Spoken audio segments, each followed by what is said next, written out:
Trong bài học hôm nay, chúng ta sẽ học cách dùng của những giới từ chỉ nơi trú, hay còn gọi là preposition of place. Giới từ chỉ nơi trú. Đầu tiên thì chúng ta đến với các giới từ cơ bản. Các giới từ cơ bản ở đây như là in, on, at. Ba giới từ này thì chúng ta sẽ có một bài học riêng cụ thể chi tiết hơn. Nhưng trong trường bài hôm nay chúng ta chỉ lướt qua những khái niệm và cách dùng cơ bản của nó thôi nhé. Đầu tiên thì chúng ta có giới từ in. Giới từ in chỉ vị trí bên trong một không gian giới hạn như phòng, tòa nhà, thành phố và quốc gia. Ta có ví dụ như là in the room là trong phòng. On là chỉ vị trí trên bề mặt hoặc chỉ các phương tiện công cộng.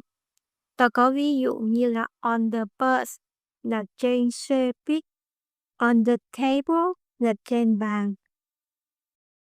At là chỉ một địa điểm hoặc một vị trí cụ thể. Ta có ví dụ như at the bus stop là ở trạm xe buýt hoặc là at school là ở trường. Thứ hai, ta đến với các giới từ chỉ vị trí tương đối. Đầu tiên ta có giới từ about. Nó mang nghĩa là ở trên, ở phía trên. Nó diễn tả vị trí ở bên trên nhưng không cần tiếp xúc trực tiếp như là on. Chúng ta để ý cái này nha. On là chúng ta sử dụng khi tiếp xúc ở trên bề mặt. Còn about là chúng ta sử dụng khi một vật nào đó nó nằm ở bên trên mà nó không cần tiếp xúc với bề mặt. Nhìn như bức ảnh này chúng ta có thể thấy nè. Bức tranh này thì nó đang ở bên phía trên của cái ghế sofa. Nó không tiếp xúc với bề mặt nhưng nó ở phía trên. Chúng ta dùng about. There is a picture about the sofa. Có một bức tranh ở phía bên trên ghế sofa. Ngoài ra nó còn có một ý nghĩa nữa là diễn tả vị trí cho cuộc thi hoặc trong một cái danh sách nào đó. Ta có ví dụ, she came second in the national guitar contest. Tom was about her. Cô ấy đứng thứ hai trong cuộc thi guitar toàn quốc. Tom ở phía trên cô ấy. Tiếp theo ta có giới từ under and below là chỉ vị trí thấp hơn bên dưới một vật khác. Đối với under, ta dùng khi một vật nằm ngay dưới vật khác chạm vào nhau. Ta có ví dụ, the cat is under the table. Con mèo thì nó ở dưới cái bàn. Còn đối với below thì chúng ta dùng khi chỉ một vật ở vị trí thấp hơn, không nhất thiết là phải chạm vào. Ta có ví dụ, they live on the floor below us. Họ sống ở tầng dưới của chúng tôi.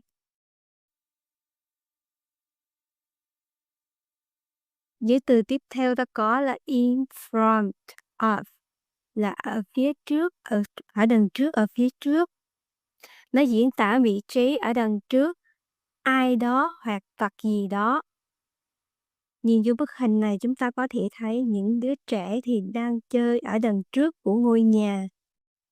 Ta có ví dụ, the children are playing in front of the house.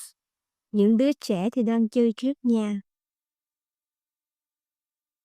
Tiếp theo ta có giới từ behind là ở đằng sau, ở phía sau. Nó diễn tả vị trí ở đằng sau ai đó hoặc vật gì đó. Ta có ví dụ, the boy is hiding behind the tree. Cậu bé thì đang trốn sau cái cây. Giới từ tiếp theo ta có là between là chỉ vị trí giữa hai vật hoặc hai người cụ thể. Nhìn vô bức tranh này chúng ta có thể thấy quả táo thì nó nằm giữa hai cái hồ. There is an apple between the two boxes. Có một quả táo ở giữa hai hồ. Next to Next to là giới từ tiếp theo chúng ta có. Nó có ý nghĩa là bên cạnh ai đó hoặc vật gì đó. Chúng ta có ví dụ. The pink house next to the blue house. Ngôi nhà màu hồng bên cạnh ngôi nhà màu xanh. Chúng ta đã đi qua những cách dùng của các giới từ. Các bạn hãy thử làm một số bài tập dưới đây nhé.